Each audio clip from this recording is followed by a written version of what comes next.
Roman Diyojen'in ordusunu Bahlat'ın önlerinde Malazgirt'te karşılayacağız.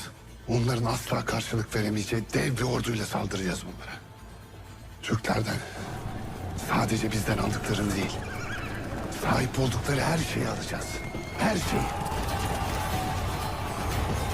Canım kudret elinde olan Allah'a yemin olsun ki bir avuç toprak bile alamayacaklar. Gayrı Selçuklu ile Roman'ın değil, Haç ile Hilal'in savaşıdır.